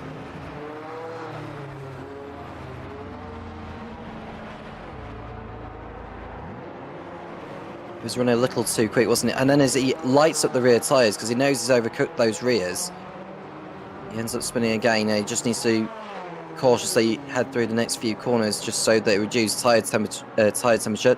This is Gilles Lalonde over at the end of the Mario Andretti straightaway, and yeah, as soon as he carried too much speed, he knew where he was going to end up, and that's a big hit. Well, that wall does a lot more damage seemingly than the turn 2 wall over there, but yeah, he's going to be in the pit lane, and Gonçalves now is in pit lane as well. He's got no engine, so he can't continue. And this is how, looks like he's at the same corner again, into turn 8. Oh, that was right. That was right in front of Becky Ely Clark as well. That could have ended disastrously. We had a similar incident at Mugello earlier in the season. I think it was on the exit of the Biondetti chicane. And I think the leader of, well, overall, ended up colliding with a back marker that had a blown engine. Yeah, well, it's not impossible, especially when it just blows in front of you. You can be very easily unstuck by that, and that can be a real problem. And this is the view that we're looking forward to seeing. You just do not know when in front of you what's going on really in the initial moments before. And in fairness, there was a bit. Oh dear. Yeah, but it was fairly close, wasn't it? Even when there's sort of that bigger gap there, which there was on that occasion, it was still a nervy, fairly nervy moment on the back straight there, and you breathe a sigh of relief after that one. I'm just worried with all the spins we've been having, because when you do spin like that, gyros do tend to rev up the engine when they're trying to get going. So I wouldn't be at all surprised if we saw 1 or 2 more engine failures before this race is over, Ewan. Maybe. Certainly. As Lalonde gets back onto the circuit again. He's running in 6th place, but unfortunately that is the last place he can be running in this field. With less than 20 laps to go, attrition starting to bite here from Mosport, and that is not unexpected, I've got to say. It's been a very long race, and already, just as he gets back on the circuit, Lalonde's off again. He is not having a good afternoon. Let me guess, turn 2. I don't know, we saw him go most of turn 2 without trouble, so maybe not. I'm going to go turn 3 this time, if we're having a sweepstake. Well, that is probably a great chance. We've still seen flickers of yellow sectors in sector 1. But this is Angelidis, who is under attack. I think, is that Eduardo Beninca who's trying to pass him overall? Yeah. So that's Beninca going through on Angelidis. He's lapping him, actually. Was it lapping him? Okay. Yeah, he's lapping him. So these guys are... so Beninca's 1 lap down, the others are 2 down already. Now, see if you're right about turn 2. No, it's turn 3. It's turn 3, you were right, Ewan. Here it is. That's right in front of Ross Smith as well. Yep. Ooh. Oh! Dear, that was close. Ross Smith would have... hopefully he wasn't looking in his rearview mirror at the time, because he would have seen how close that was. But he very nearly got took out there. And that's the one thing that Smith cannot afford to do. Just do not get taken out, do not get in a crash, and you'll be absolutely fine. That's all he's got to do from now. We've got 18 laps to go, with Dan Kirby still leading. No scheduled stops yet from any of the field. And it looks like we are going to see these go to the end, unless some are going to try to get a splash and dash. I suppose if you're Dan Kirby, for instance, you could possibly make a splash and dash. Well, let's see here. Of course, there's going to be no fuel taken on in this race. It's not allowed in the Virtual World Sports Car Championship Historic Series to fit in with the series that ran in real life back 40 years ago, 1985, which is where these cars are from. And by the way, where this layout is from as well. I know that doesn't change very much around Mosport, doesn't change any of the layout, but it's why we've still got grass on the outside of turn 2, for example, and the sponsorship around, you can see, is certainly 80s, isn't it, around the side of the circuit, but it's the same layout as what you have today, and that's what makes Mosport so great. We are not going to have the same layout as what we do today at the next round, because that will be Spa, the Grand Prix circuit, which of course had the slightly different look to La Source, although it's not any materially very different.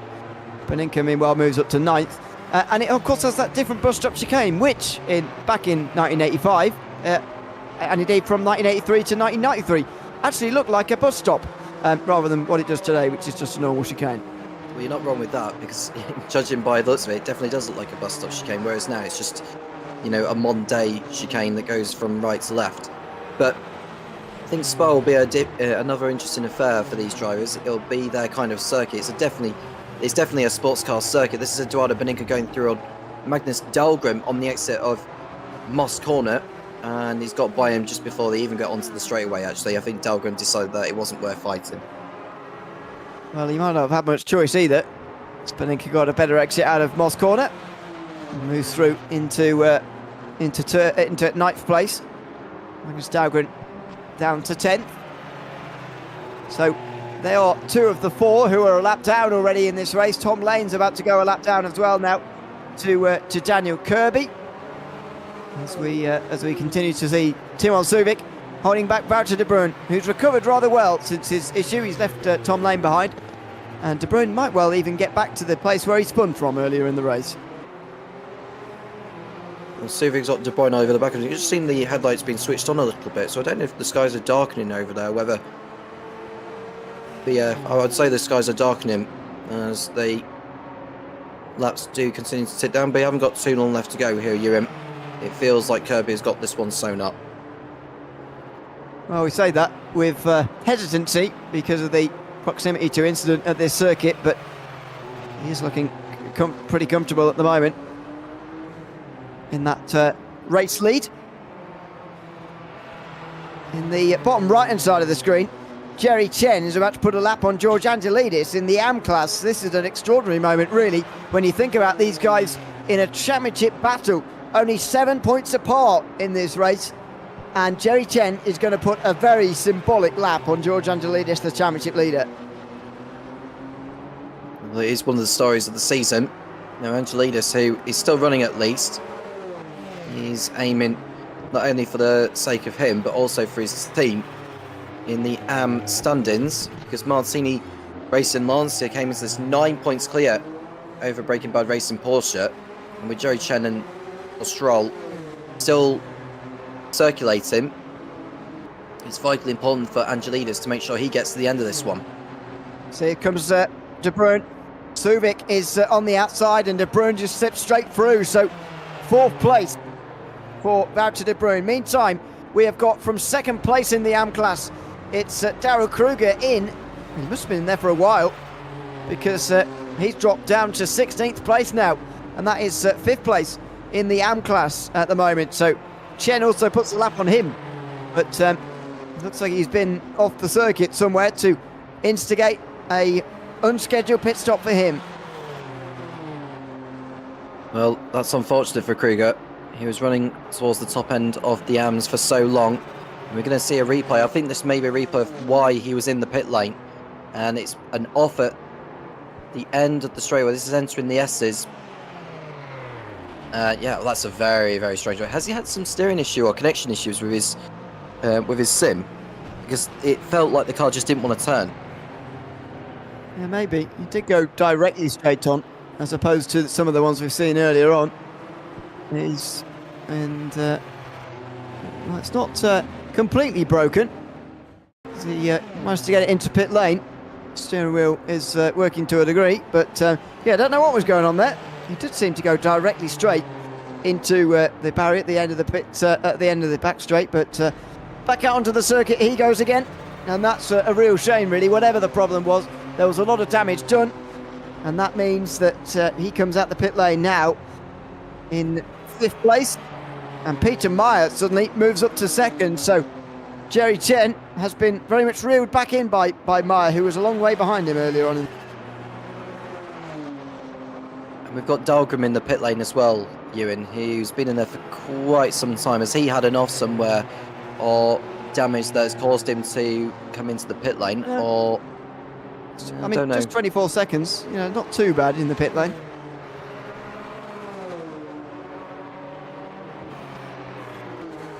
Maybe just a little bit of work being done, but drops to 10th place anyway. There's Dahlgren. Joe Chen still not able to put the lap here on George Angelidis, and to a degree he doesn't need to, of course. He's nearly a minute ahead of the rest of the field, and he's certainly not going to risk anything making this move. However, as Ross Smith looks to overtake Chen actually for an overall place, it's very symbolic, and I think a momentum shift, a mindset, what do you call it, a psychological win, if you like, for Jerry Chen, if he can get past Angelidis, even if materially it does make no difference. 13 laps remaining, and these are fighting for position. Ross Smith is in there, the only Pro-Am driver left in the race. Is all over the back of, is that Magnus Dahlgren? It's Jerry Chen. Yeah, he's all over the back of Jerry Chen.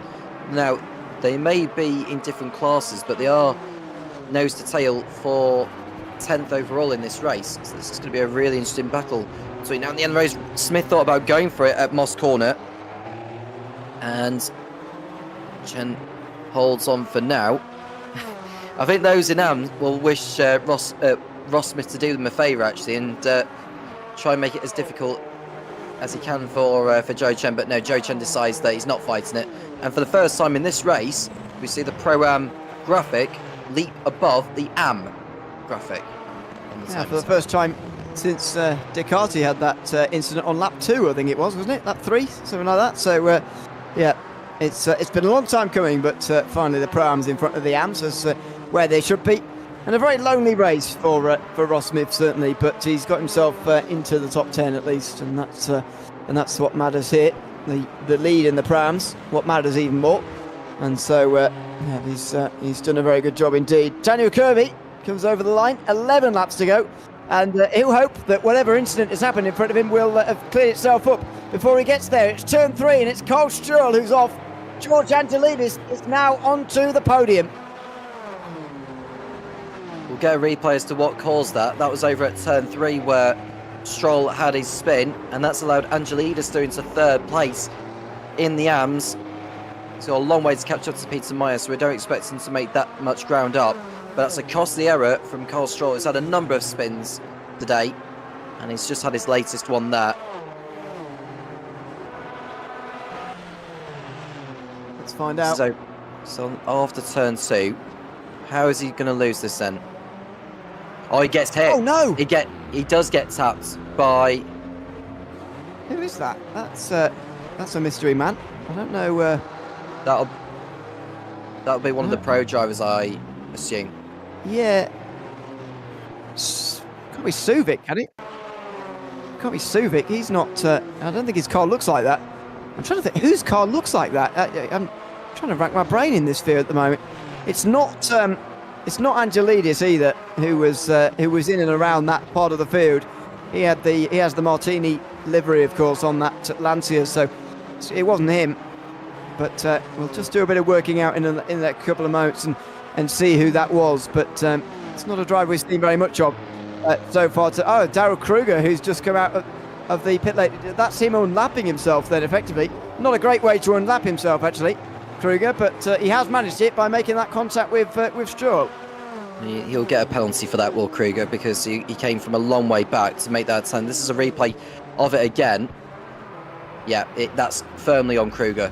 Nothing Stroll could have done about that. Yeah, it's one of the more obvious decisions we'll have to make on that front. That wasn't great, unfortunately, and that was big down into turn 3. Angelidis then is into third place, which is just incredible, really. I mean, the top 3 in the AM Championship suddenly are 1, 2 and 3 in this race. I mean, at any stage in the last 55 laps, if we ever thought that was going to be the case, it's a remarkable turnaround, but it's why these 3 are 1, 2 and 3 in the championship, isn't it? They're just able to keep going for the large part out of trouble as well, and that's why they're all on the podium as Ross Smith tries to put a lap on George Angelidis, and now does. Yeah. That is him through at last there. I don't know whether Angelidis was wanting to fight Ross Smith there. If he was a lap behind him, then he has no reason to be fighting with Smith to begin with. But either way, Smith is by, and there is Joey Chen looking to lap Angelidis still. He'll be no Ross to get by, will he? As I said earlier, yeah, it doesn't matter for the race materially, but I think it would be a great thing psychologically.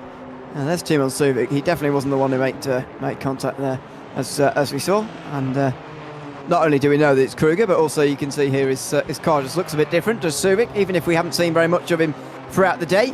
He's about to be lapped by Daniel Kirby, who's still leading this race by 26 seconds it is now, ahead of Daniel Hurlock. And there will be 8 laps to go when they get to the line. And those guys actually, who are about to be lapped, can start to think about using that extra lap of fuel, of course. If you only have to do 63 laps rather than 64, then a bit of that minimal fuel saving will completely be eradicated effectively with one less lap, I should say, around this venue. Well, there is Suvic, who's got Stroll ahead of him to lap. Stroll will not get in his way. He gets out of the way of Suvic, and we understand that Becky Ely-Clark has had a moment somewhere. We haven't really spoken too much. We haven't seen too much of Ely-Clark, apart from that moment where she nearly ran into the alien Goncalves on the Marion Andretti straightaway. This is over at Moss Corner, where Ely-Clark puts a wheel on the grass, and it's a complete spin. A full 360 though, easier to recover from, which is a good thing. Patricia Bruin was not close enough to really capitalise on that one, still 24 seconds behind. So Becky Ely-Clark will be comfortable with that gap, you would imagine, at the end of that spin. 7 to go as they go over the line. And Suvic looking over his shoulders now and seeing an ever bigger Daniel Kirby in his rearview mirrors. Kirby starts the day all the way down in 12th place in the Drivers' Championship because he's not been at all the historic rounds. In fact, he's only been at 1, I think. But he has been successful in the ones he has been at. And that is being proved to us here tonight. Of those who matter in the Championship, Paninka is losing points to the likes of Hurlock, who's still running in 2nd place. And that gap will close from 20 points, which it was at the start of the day before these final 4 rounds. But there's a freedom you can race with when you are not involved in the championship fight and you're not thinking about that, and that's the kind of freedom that Daniel Kirby has been racing with this afternoon. Well, Kirby has had a race to remember, half a minute ahead of Dan Herlock now. I wonder if Herlock's had a moment somewhere, because it feels like his lap times have dropped since we last spoke about him. No, his last lap time, he did a 1:14.0 compared to Kirby, who did a 1:11.9. So where's Herlock lost the time at? Just generally, I think we've seen a couple of incidents for him, but yeah, just generally, I think he's just been slower, to be honest. I think that's just slowly been bleeding, and it's 30 seconds. We've seen all the off tracks that he's had. I can only remember one, and yeah, that's just slowly been evolving, really, over the course of the last 59 laps. That's the sign of two drivers trying their absolute hardest, and unfortunately for one, the other being faster, and that's Kirby, very much faster than Herlock so far. This is the Rada Beninka looking to, well, this is Tom Lane in the purple, but behind is Beninka looking to rescue whatever points he can from this afternoon. Every point vital in this championship, and he would like that couple of points there up in front of him. Tom Lane currently in 7th place. Angelis is still in 3rd position and on the lead lap. Joey Chen has still not been able... Well, no, Angelis is no longer on the lead. That's the overall leader, but he is still on the lead lap to his AM leader and counterpart for the championship. Beninka's got Pie Lane. What was that all about? Lane flashing the lights and really slow off of turn 2. And suddenly he's been absolutely trounced by Beninka there. What's going on there? Is he? Maybe, yeah. Well, yeah, because if he's loading by that quickly, has Lane overconsumed the fuel? Well, firstly, you know, you'd expect Lane to have calculated it better, but second of all, he's lost a lap, so he doesn't even have to do 64 laps anymore. We've been told and noting that his last lap was a 1:16. That's the slowest lap inside the top 14 last time round, so something is clearly wrong with this car at the moment. This March is not the best in race trim, is it? Because we mentioned about Becky Ely-Clark in her March earlier, that in race trim, like particularly on the straights, is not very quick. So, but we wouldn't expect it to drop that far down for Lane with his lap times, and that's another kick of oversteer through turn 1.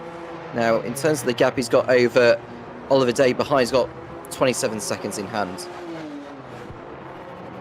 This is weird. I've never seen this from Tom Lane before. Miscalculation like this.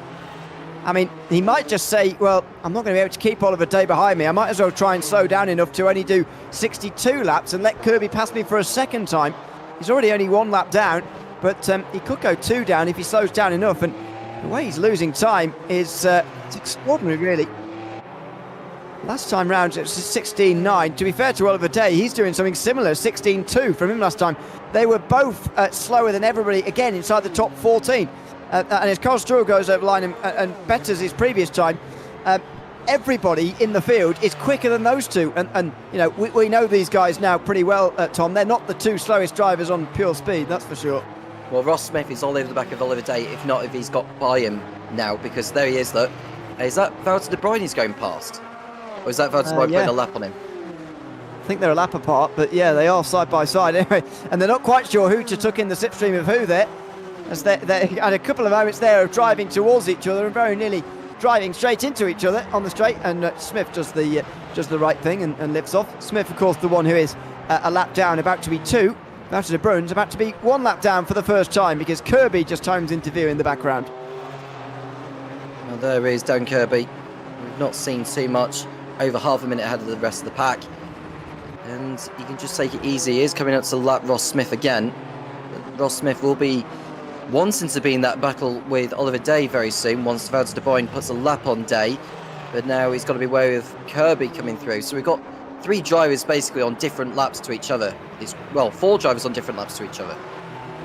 Yeah. That's the thing you get at Mosport. Oh, it's so tight and awkward as they come out of turn 3. Dear oh dear. A lot of social etiquette going on here, quite apart from anything else. Down into Moss corner. There's cars flying in. Kirby is not going to be enjoying this. he's got so many cars around him that are not on his lap. As you say, he's just trying to put a lap on them all, and, well, this is just getting very awkward now. He's on the outside of Smith, so he'll draft straight past him on the straight, and Smith lets him in, but after all, Smith isn't really racing anybody in this race. It's the others around who are absolutely directly in a fight with other people who are really the concern. I think Smith had to hold back Magnus Dahlgren there. He's the one who's just arrived on the scene here. Dahlgren not too far away from getting up towards the likes of Oliver Day as well. If Day continues on at the pace he's going, that could be trouble by the end of the race as Kirby starts his penultimate lap today. Not long left. We'll keep an eye on Smith as he tries to get by Day. Don't forget Dahlgren's in this fight as well. Oh, but Smith drops it. Very, very nearly drops it through turn 2, and Dahlgren had to get on the brakes to avoid it. It's me. So, in the front of this group, you've got De Bruyn, who's Oliver Day at the front of the group. Sorry. Then Dahlgren goes for it on Smith. Smith, then Dahlgren, who's down the inside and not through. At the moment, Ross Smith is effectively in the middle of these guys and helping out Oliver Day in some sense, keeping Dahlgren at bay as well. That's been the closest battle in the last 15 laps or so, I think, involving these. As Dan Kirby's about to start the final lap. He's coming into the lap vowed to De Bruyn. Now, will De Bruyn decide to just back off and let him through, or does he maybe gamble and hope that one of the top 3 has a problem on the last lap? There goes Dahlgren on Smith. Overall. So, yeah, overall position, but will it be a class position by the end of the day as Daniel Kirby gets himself past? There is that battle in the bottom right hand side of the screen, and Smith's off through turn number 1 as he's chasing them. Dahlgren looking again at trying to get past Oliver Day. Side by side through turn 2 is not something you see too often, and that's why Oliver Day off, and he loses 2 places. Dahlgren goes through, though, more importantly, in that class position. Yeah, that was an audacious move from Dahlgren, but Day saw it coming, judging by the pace he's had over the last few laps. But this man has not put a foot wrong from the beginning. No pit stops needed, but Kirby had to make sure that he had to navigate his way through the traffic to ensure he got home clean. Well, this is the final lap of the race, and Daniel Kirby is going to cruise home to victory here. He's timed this perfectly in terms of fuel. He has raced perfectly with consistency, and he's navigated the traffic late on very well as well. After 64 laps, 250 kilometres here at Canadian Tire Motorsports Park, it's Daniel Kirby's day, and he wins again for the second time, I believe, this season in the Virtual World Sports Car Championship Historics this year. Kirby wins by some margin.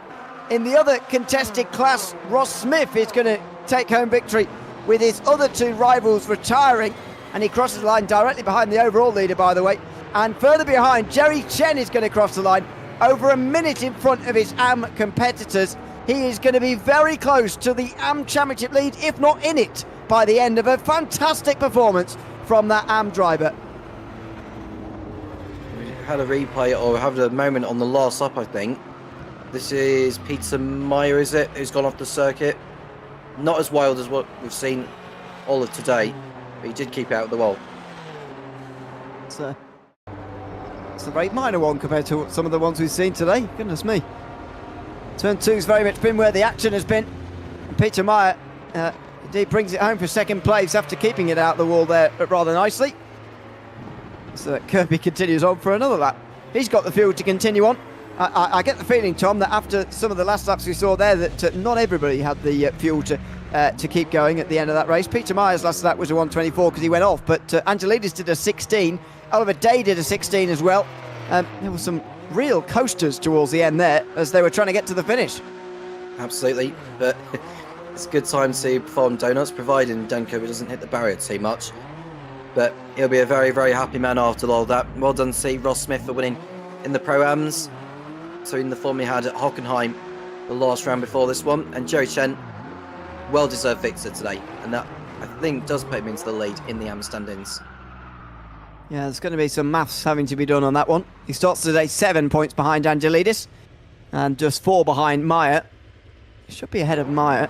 And yeah, maybe he will be ahead of Angelidis as well. Going to be very close between them, though, in a fantastic championship fight that is transpiring there between all of those guys. It's going to be one to watch for sure over the rest of this season. But that is your 250 kilometres here from Mosport.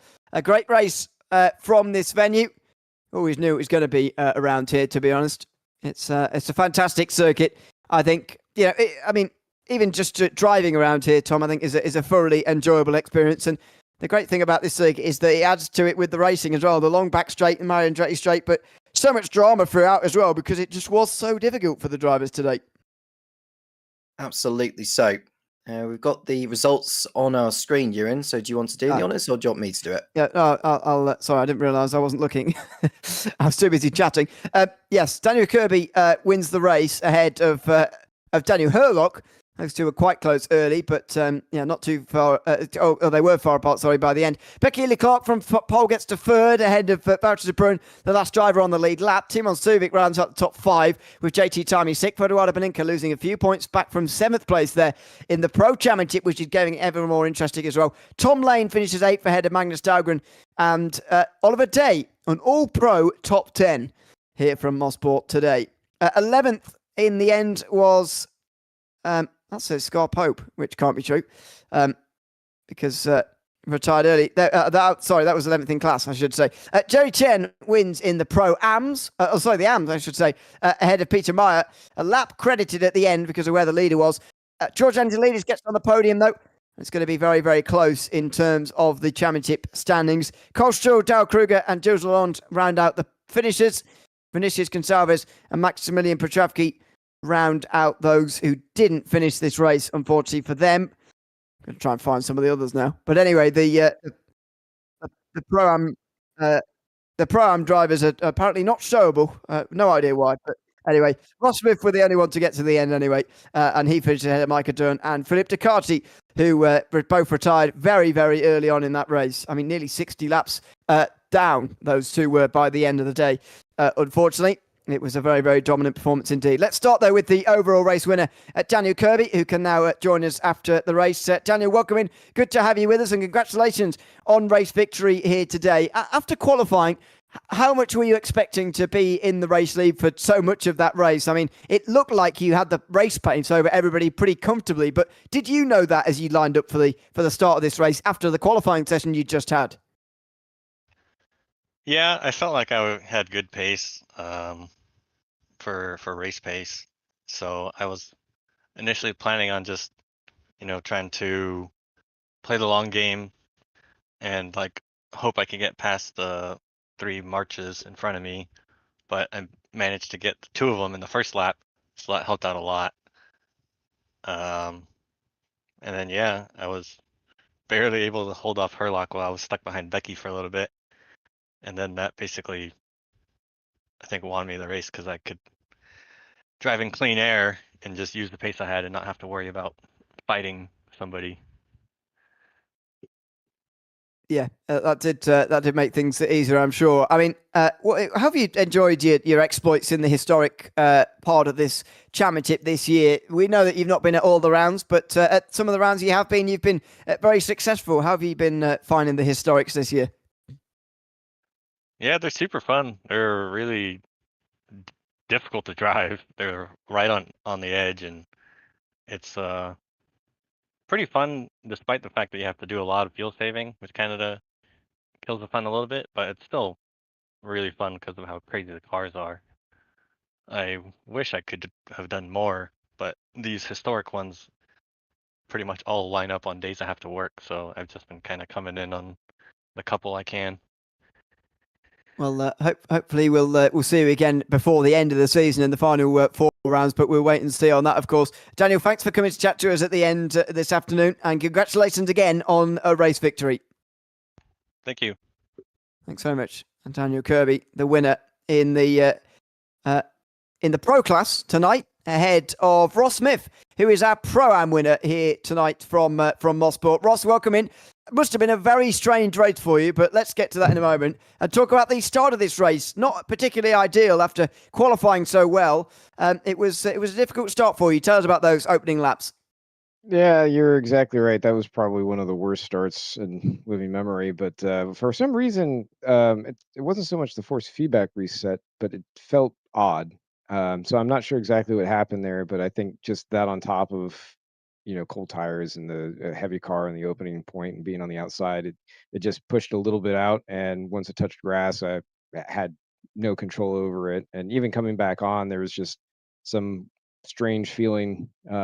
Once I got back on the circuit because it spun again. But yeah, I guess winner by default. Micah didn't even make the start. We have no idea what happened with him. And then Philippe, I didn't see what happened to him the first time. I think he got into contact with one of the pros, and then the next time I saw him, he came out of the pits and then immediately started rolling through the air going into turn two. So no clue what happened there. I just had fun passing up the rest of the field to try and claw some positions back because those ELO ratings, even though we're not in class, it still counts towards your average, your rating. So that'll make a difference going into next year as to what class myself and others will be in. Yeah, of course. And it was fun to watch you battle through the field as well. By the way, you were correct. Philippe got very much served into turn three, I would say, early on in the race, which was a shame. You must be feeling a little bit more comfortable in the championship situation now. You mentioned before that the other two championships are probably the ones we're going to be hyper focused on throughout the rest of the final four rounds. But you must be feeling a lot more confident about that now after a strong race today. Yeah, for the teams, it would have been the Uyans. Unfortunately, John Uyan has been out. His son Troy, he hasn't been joining as much. Usually, if John's not going to be there, he's mostly in it for the teamwork. So if John's not there, then he kind of steps out too, I guess. And as far as the drivers' championship, Micah would be a weapon for sure, but he's missed most of the season, and unfortunately, I don't have some of my other rivals out there. They've missed the last couple races, but it's never over till it's over. So I don't want to say anything for sure, but that certainly has helped. Yeah, no, I'm not going to hand you the championship just yet because we know what happens when you start doing things like that. But anyway, it's looking good. Thanks for coming to chat to us as always, Ross, and we'll, I'm sure, see you again very soon for a modern round, which of course it will be next. We'll see you next racing in October, of course, in the historics. But thanks for chatting to us tonight. Thanks for your info as always, and congratulations again on the Prime win. Yeah, look forward to seeing you guys at the modern one. Take care. Thanks very much. Ross Smith, our Pro-Am winner tonight, ahead of Jerry Chen just about by the finish of that race. Jerry, welcome in. Good to have you with us, and congratulations on a dominant performance in the Am class tonight. Tell us about how you're feeling coming into this race. You must have been pretty confident that the speed you had was there, or was it a surprise once you settled into this race to find you were so much quicker than the rest of the field?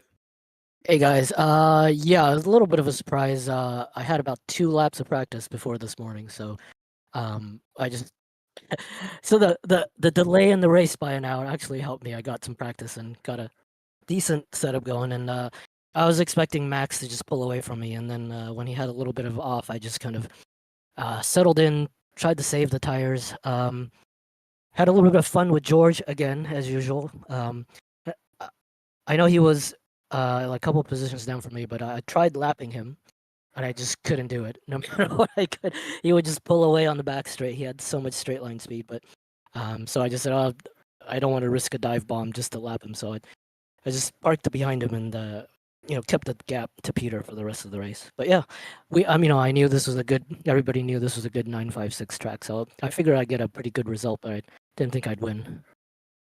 Well, I mean, it was a very important win as well. Coming into today, you were 7 points off the championship lead with and you in third place, so 2 ahead of you. This result might well put you into the championship lead by the end of the day, but what we do know is that it's going to be very, very close going into the final 4 rounds. How are you feeling about that championship fight now with Spa, Brands Hatch, Fuji and Sandown still to come? It's an incredible fight, and it's really close. Yeah, with Peter and George, we always seem to be near each other in the races and in the championship for the historic. So I think I'll be good at Spa. Fuji, I don't know about, with the big long straight. Brands Hatch should be a good track for the 956, and I have no idea about Sandown. So I think it'll be close. George just got back from vacation yesterday, so it probably wasn't really fair for him to race. He didn't have and then he had the server problem, so he didn't really get any practice in. But yeah, it should be a really exciting finish to the end of the championship. Absolutely. We look forward to seeing you part of it, Jerry. But for now, thanks for chatting to us and congrats on the win tonight. Thanks, guys. Thanks very much, Jerry Chen, winner in the AM class today. And I think that's the main message from the end of this historic round, Tom. We've got a bit of a wait until the next round of the championship as this series takes September off. But 4 races, all a week or two apart. Actually, a bit of a break before the final one, but a pretty quick succession of races to come for the next 3. And the AM Championship especially going to be so exciting to watch with those 3 drivers still not separated. Impossible to separate them. Yeah, I personally can't wait for Spa, in all honesty, because it's a brilliant, brilliant racetrack. It'll be the older configuration, obviously, compared to the one that motor racing uses nowadays. But I think on the back of today here at Mosport, it has been quite an obstacle course for these cars. Some of which have described how difficult these cars are to drive. So if they are difficult to drive, then is Spa going to be even more challenging than what we've seen so far? Throughout today at Mosport Park. We'll have to wait and see, but you'll have to wait a little bit to find out, because as that graphic says there, won't be racing again until October in the Virtual World Sports Car Championship Historics round. What you will be pleased to know, though, is that there are 3 modern rounds between now and then. One next week, which will be an hour and a half of racing at Circuit of the Americas. Then a fortnight after that, 100 laps at Indianapolis Motor Speedway, and then another 90-minute race. That will come from Fuji at the end of September, just 1 week before that next round, which we've got here in the 1985 Historics. So make sure you join us for those. 3 races in 5 weeks in the Modern Championship. It's a crucial part of the season to set up those final 2 rounds, which happen in October and November, respectively. So make sure you join us for that. We'll all be live here, of course, on the JPB YouTube channel, as always, and of course in all the other usual places. It's been a pleasure to have you along here tonight for this broadcast. Thanks for chatting along and keeping us company throughout the course of 250 kilometres here from Mosport. I've been Ian O'Leary alongside Tom Cairns. Paul Glover has been behind the cameras. And until we all see you next week in time for the next modern round, it's goodbye for now.